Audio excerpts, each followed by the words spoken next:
This video is going to show you how to draw a graphite eye using a variety of different pencils. So the first thing I like to do is to create an initial sketch of the eye by blocking out all the general shapes. To do this, you're going to want to use a really light pencil like a 3H or a mechanical pencil like I'm doing here.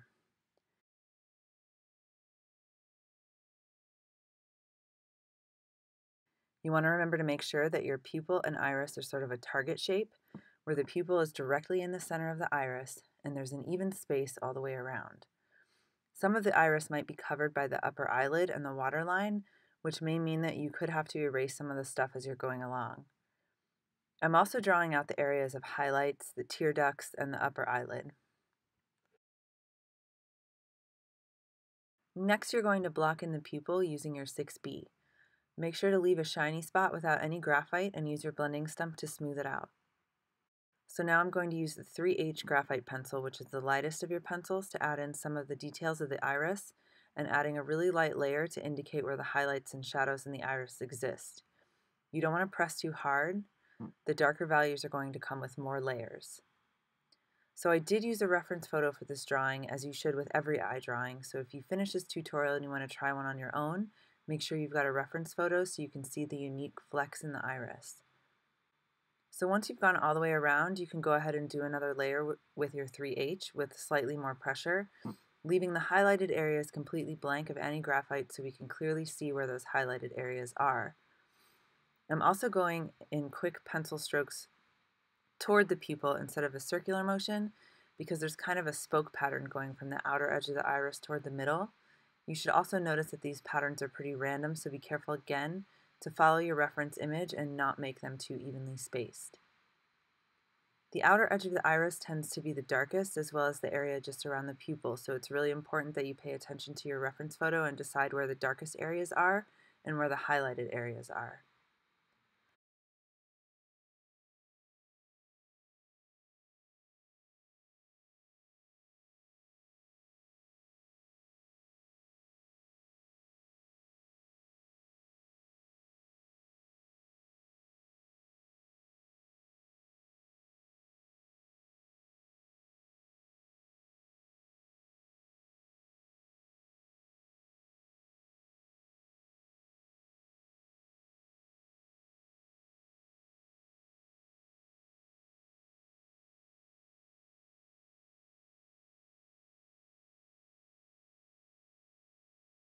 So now I'm going to go ahead and go in with an HB, which is slightly darker than your 3H, to build up to the shadows rather than going in with a really dark pencil right away.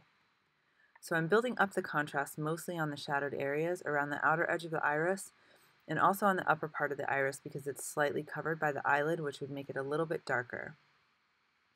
I'm also using this HB to add details of the darker flecks in the iris. Now I'm going to go ahead and soften it out with a blending stump to make sure that my drawing isn't so gritty and that my pencil lines are a little bit smoother.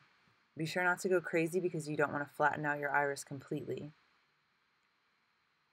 So now I'm going to build up even more shadows using the 4B pencil, especially on the outer edge.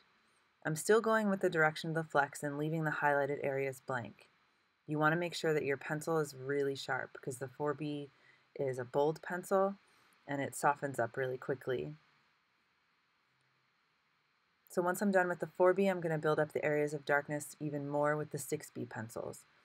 There are pencils darker than this, but you have to be careful because if you're trying to build up the darkness in really detailed areas, your softer pencils tend to be more difficult to keep sharp.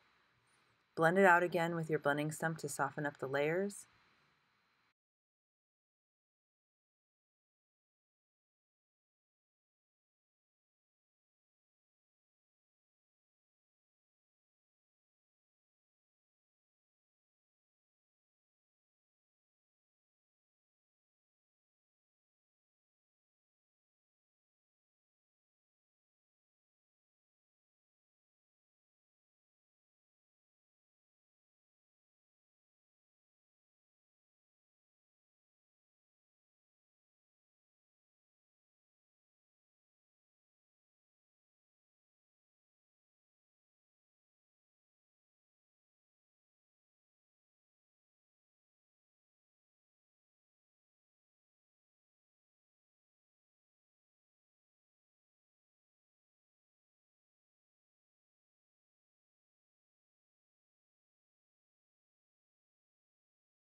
And now we're going to move on to the whites of the eyes. A common misconception is that the white of the eye is just white, when in actuality there's quite a bit of shading in there to give it a three-dimensional look. Toward the middle it's pretty clear and bright, but then I'm going to go in with the HB to put a darker layer around the outer edge along the waterline and tear duct, and I'll leave the part toward the middle a little bit lighter.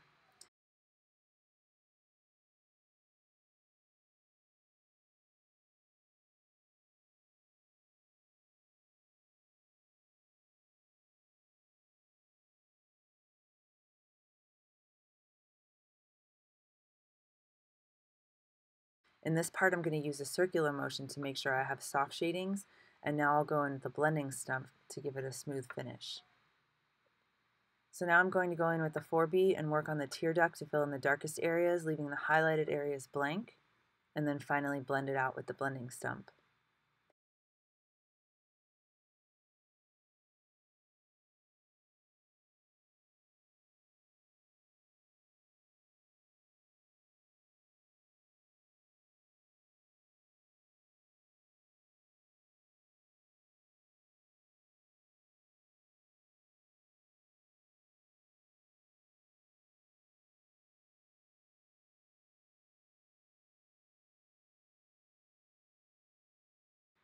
So for the waterline and the skin around the eye, I'm using the same technique, starting with the 3H and darkening it up with the HB.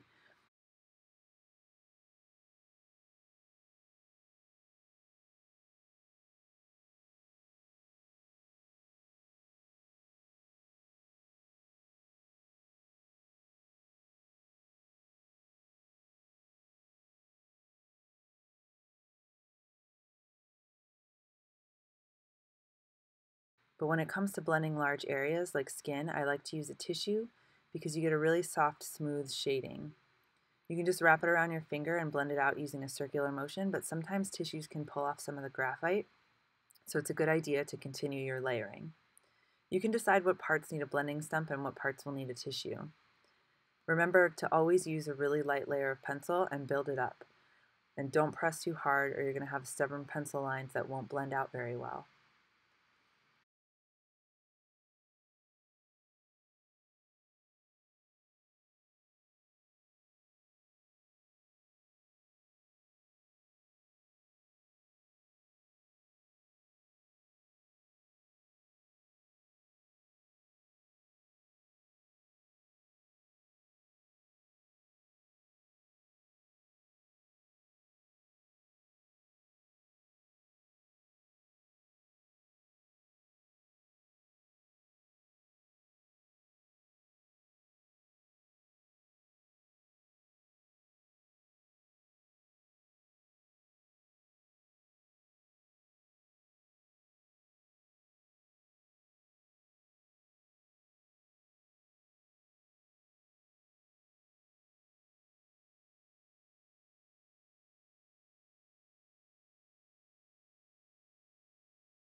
So finally we're going to work on the eyelashes.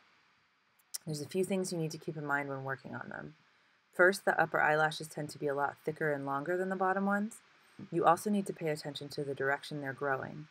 They may seem counterintuitive, so forget about what your mind thinks you should see and pay attention to what's actually there.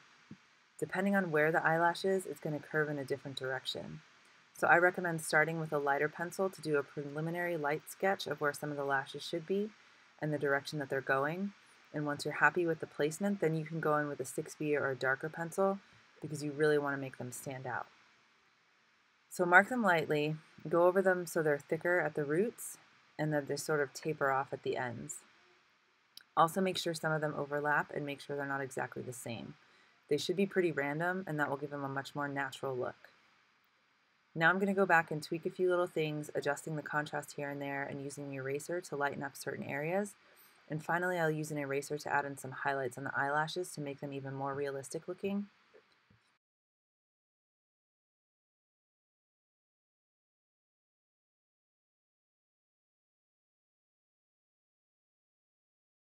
Okay, now you're done. So if you feel like you need more practice, go ahead and try this video again, or try it on your own using a reference image.